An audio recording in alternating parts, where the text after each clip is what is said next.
नमस्कार दर्शक बंधु आज हूँ रविवार दिन डिसेम्बर मास 21 तारिख आसतु जानिबा आज संपूर्ण खबर आ देश दुनियार सबु बड़ खबर पर नजर पकाइबा ता पूर्व चैनल नुआ आसीथिले चैनल को सब्सक्राइब करी पाखरे आसुथिबा बेल आइकन को ऑन करी रखंतु। तेबे आसंतु आजिर गुरुत्वपूर्ण खबर गुड़िक उपरे नजर पकाइबा। आज प्रथम खबर अछि आसंता 24 जाए दक्षिण और पश्चिम ओडिशा रे अधिक शीत आहुरी 2 रु 3 डिग्री खसी पारे रातिर पारद।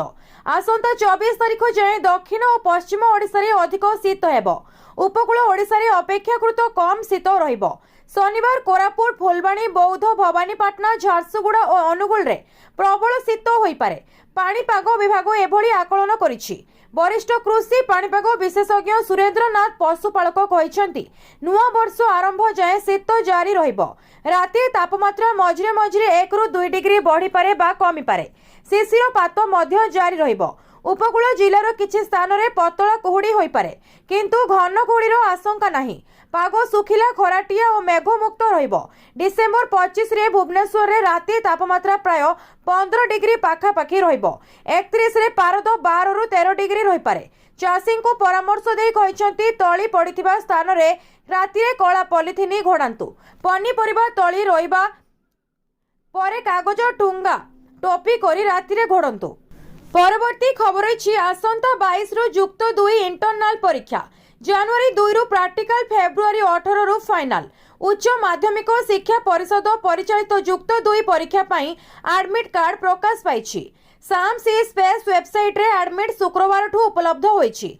एनईसीएचएससी परीक्षा नियंत्रक डॉक्टर प्रशांत कुमार परिड़ा समस्त अध्यक्षों को अवगत कराइछंती।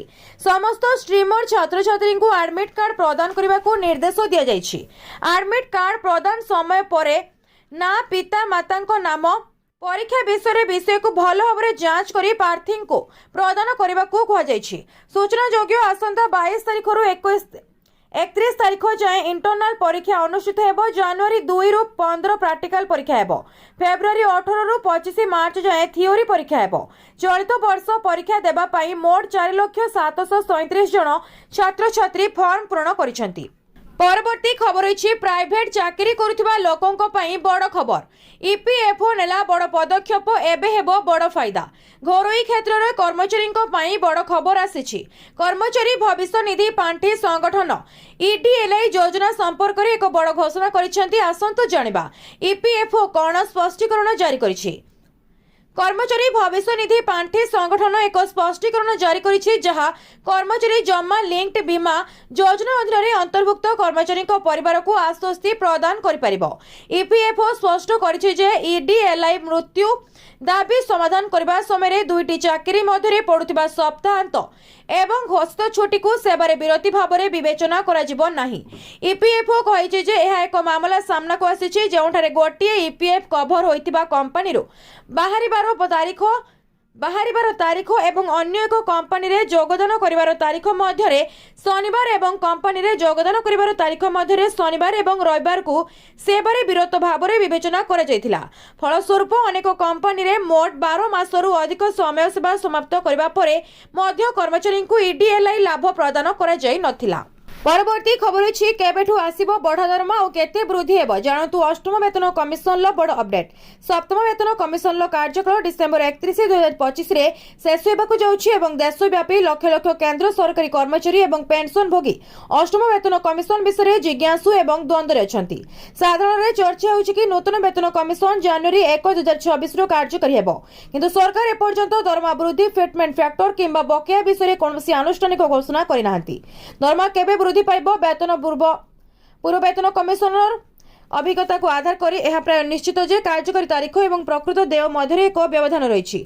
उदाहरण स्वरूप सप्तम वेतन कमिशन सुपारिश गुड़ी को जनवरी 16 रु कार्यकारी बोली विवेचना करा जायतिला किंतु जून 2016 रे कैबिनेट रे अनुमोदन मिलिथिला एवं बकेया देय बहु परे पर्यायक्रमे प्रदान करा जायतिला। परवर्ती खबर अछि हठात कमिगला सुना दर। ग्राहकों पाई आसिला खुशी खबर। डेरी नकरी शीघ्र मार्केट जातु तलमुहा है सुना दर। भारत में 24 कैरेट 22 कैरेट और 18 कैरेट सुनार मूल्य रेकर्ड सर्वोच्च स्तर में पहुंचवा पर ह्रास पाउछि। गत सप्ताह 10 ग्राम 24 कैरेट सुनार मूल्य 1200 और 100 ग्राम 12,000 ହ୍ରାସ ପାଇଛି। ଏହି ସପ୍ତାହର ଆରମ୍ଭରେ ମୂଲ୍ୟ ସର୍ବକାଳୀନ ସର୍ବାଧିକ ଥିଲା। ବର୍ତ୍ତମାନ 10 ଗ୍ରାମ 24 କ୍ୟାରେଟ୍ ସୁନାର ମୂଲ୍ୟ 1,34,180, 22 କ୍ୟାରେଟ୍ ସୁନାର ମୂଲ୍ୟ 1,23,000 ଏବଂ 18 କ୍ୟାରେଟ୍ ସୁନାର ମୂଲ୍ୟ 1,00,000। 100 ଗ୍ରାମ ସୁନାର ଦାମ କେତେ? ଏହି ସମୟରେ 100 ଗ୍ରାମ 24 କ୍ୟାରେଟ୍ ସୁନାର ମୂଲ୍ୟ 13,41,700, 22 କ୍ୟାରେଟ୍ ସୁନାର ମୂଲ୍ୟ 12,29,000 ଏବଂ 18 କ୍ୟାରେଟ୍ ସୁନାର ମୂଲ୍ୟ 10,06,300। ଗତକାଲି ଡିସେମ୍ବର 19 ତାରିଖରେ ମୂଲ୍ୟ 6,600 ହ୍ରାସ ପାଇଛି। ସୁନାର ମୂଲ୍ୟ ଡିସେମ୍ବର 15 ତାରିଖରେ ପହଞ୍ଚିଥିବା ରେକର୍ଡ ସର୍ବୋଚ୍ଚ ମୂଲ୍ୟଠାରୁ ଯଥେଷ୍ଟ ହ୍ରାସ ପାଇଛି। 10 ଗ୍ରାମ ସୁନା ଏହାର ସର୍ବୋଚ୍ଚ ମୂଲ୍ୟ 1,35,380 ଠାରୁ 1,200 ତଳେ ଅଛି ଏବଂ 100 ଗ୍ରାମ 24 କ୍ୟାରେଟ୍ ସୁନା ଏହାର ଜୀବନ କାଳର ସର୍ବୋଚ୍ଚ ମୂଲ୍ୟ 13,53,800 ଠାରୁ 12,000 ହ୍ରାସ ପାଇଛି। ପରବର୍ତ୍ତୀ ଖବର ଅଛି ସୁଭଦ୍ରା ଯୋଜନାରେ ନୂଆ ଆବେଦନକାରୀଙ୍କୁ ମିଳିବ ଏକାଥରେ 2ଟି କିସ୍ତି। ନୂଆ ବର୍ଷରେ ମିଳିବ ନୂଆ ଉପହାର। ଏଥର ନୂଆ ବର୍ଷରେ ମିଳିବ ମହିଳାମାନଙ୍କୁ ଖୁସି ଖବର। ଏକାଥରକେ 2ଟି କିସ୍ତି ପାଇବେ ନୂଆ ସୁଭଦ୍ରା ହିତାଧିକାରୀ। ଉପମୁଖ୍ୟମନ୍ତ୍ରୀ ପ୍ରଭାତୀ ପରିଡ଼ା ଆଜି ଏହି ସୂଚନା ଦେଇଛନ୍ତି। ସେ କହିଛନ୍ତି ଯେ ସୁଭଦ୍ରା ଆବେଦନ ପାଇଁ ଏହି ପୋର୍ଟାଲ ଆଜି ଖୋଲାଯାଇଛି। 21 ବର୍ଷ ହୋଇଥିବା ମହିଳାମାନେ ଏହି ଯୋଜନାରେ ଆପେ ଆପେ ଯୋଡ଼ି ହେଉଛନ୍ତି। ସମସ୍ତଙ୍କୁ ସୁଭଦ୍ରା ଟଙ୍କା ଦିଆଯିବ, ସେଥିପାଇଁ ବିଭାଗ କାମ କରୁଛି। ଏହି ଆବେଦନ ପର୍ଯ୍ୟାୟରେ 17 ଲକ୍ଷରୁ ଉର୍ଦ୍ଧ୍ୱ ମହିଳା ଯୋଗ ଦେଲେଣି। ବର୍ତ୍ତମାନ 1,03,89,801 ମହିଳା ପ୍ରଥମ ଓ ଦ୍ୱିତୀୟ କିସ୍ତି ପାଇଛନ୍ତି। ଅନ୍ୟପଟେ ବିଧାନସଭା ଗୃହରେ ସୁଭଦ୍ରାକୁ ନେଇ ବଡ଼ ସୂଚନା ଦେଇଛନ୍ତି ଉପମୁଖ୍ୟମନ୍ତ୍ରୀ ପ୍ରଭାତୀ ପରିଡ଼ା। କହିଲେ ସୁଭଦ୍ରା ପାଇଁ 13,08,00,000 ଖର୍ଚ୍ଚ କରିଛନ୍ତି ରାଜ୍ୟ ସରକାର। ସୁଭଦ୍ରା ପୋର୍ଟାଲରେ ମେଣ୍ଟେନାନ୍ସ, ହୋଷ୍ଟିଂ ଏବଂ ଡାଟା ସୁରକ୍ଷା ପାଇଁ ଖର୍ଚ୍ଚ ହୋଇଛି ଅର୍ଥ। ସୁଭଦ୍ରା ପୋର୍ଟାଲ ମେଣ୍ଟେନାନ୍ସ, ଡେଭଲପମେଣ୍ଟ ଓ ସୁରକ୍ଷା ପାଇଁ 1,54,78,000 ଖର୍ଚ୍ଚ କରିଛି ବିଭାଗ। କ୍ଲାଉଡ୍ ହୋଷ୍ଟିଂ ପାଇଁ ଖର୍ଚ୍ଚ ହୋଇଛି 12,28,15,000 ଟଙ୍କା। ଗୃହରେ ବିଜେଡି ବିଧାୟକ ଅରବିନ୍ଦ ମହାପାତ୍ରଙ୍କ ପ୍ରଶ୍ନରେ ଉତ୍ତର ରଖିଛନ୍ତି ଉପମୁଖ୍ୟମନ୍ତ୍ରୀ ପ୍ରଭାତୀ ପରିଡ଼ା। ସେହିପରି ଫିଲ୍ଡ ଇନକ୍ୱାରି ପରେ ସୁଭଦ୍ରା ଯୋଜନାରେ ଯୋଡ଼ି ହେଲେଣି 17 ଲକ୍ଷରୁ ଅଧିକ ମହିଳା। 17,83,251 ମହିଳା ସୁଭଦ୍ରାରେ ଯୋଡ଼ି ହୋଇଥିବା ଗୃହରେ ରହିଛି ତଥ୍ୟ ରଖିଛନ୍ତି ମହିଳା ଓ ଶିଶୁ ବିକାଶ ମନ୍ତ୍ରୀ ପ୍ରଭାତୀ ପରିଡ଼ା। ପରବର୍ତ୍ତୀ ଖବର ଅଛି ଏମାନଙ୍କୁ ମିଳିବନି 22ତମ କିସ୍ତି ଟଙ୍କା। ନକଲେ ଏହି ଜରୁରୀ କାମ। जदि आपण प्रधानमंत्री किसान सम्मान निधि योजनार परवर्ती किस्ती पाइबाकू चाहती तेबे एही सूचना आपणक पई बहुत गुरुत्वपूर्ण होई पारे। एही योजना अधीन चाषी माने वार्षिक 6,000 टंका पाती। सीधा सड़क समानक बैंक अकाउंट को 2,000 टंका लेखाएं 3टी किस्ती रे स्थानांतरित हुए। एपर्यंत योजनार 21टी किस्ती जारी कर जायछि एवं प्राय 9 कोटी चाषी 22तम किस्ती पाई अपेक्षा करिसेंती। एही समय चाषी परिचय पत्र संपर्क में चाषी मनरे अनेक प्रश्न रही। सबुठारु बड़ प्रश्न होउछि कि सेमाने चाषी परिचय पत्र बिना 2,000 टंकार किस्ती पाइबे कि नहीं। सरकार एबे ए विषय स्पष्ट उत्तर दैछंती। केउ चाषींको पई चाषी परिचय पत्र बाध्यतामूलक राज्यसभा रे दिया जायथिबा एक उत्तर रे कृषि एवं कृषक कल्याण मंत्रालय स्पष्ट करिछि। से समस्तंको चाषींको पई चाषी परिचय पत्र एपर्यंत बाध्यतामूलक नुहे।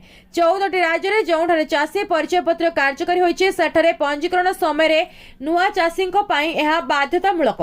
परवर्ती खबर अछि भयंकर ट्रेन दुर्घटना। धक्का हेला राजधानी एक्सप्रेस, चलीगला 8 निरीह हाथींको जीवन। हाथी पलंकु धक्का देई लाइनच्युत हेला ट्रेन, चलीगला 8 हाथी जीवन। आज भोर समय आसाम नागाओं जिले में घटी एभली घटना।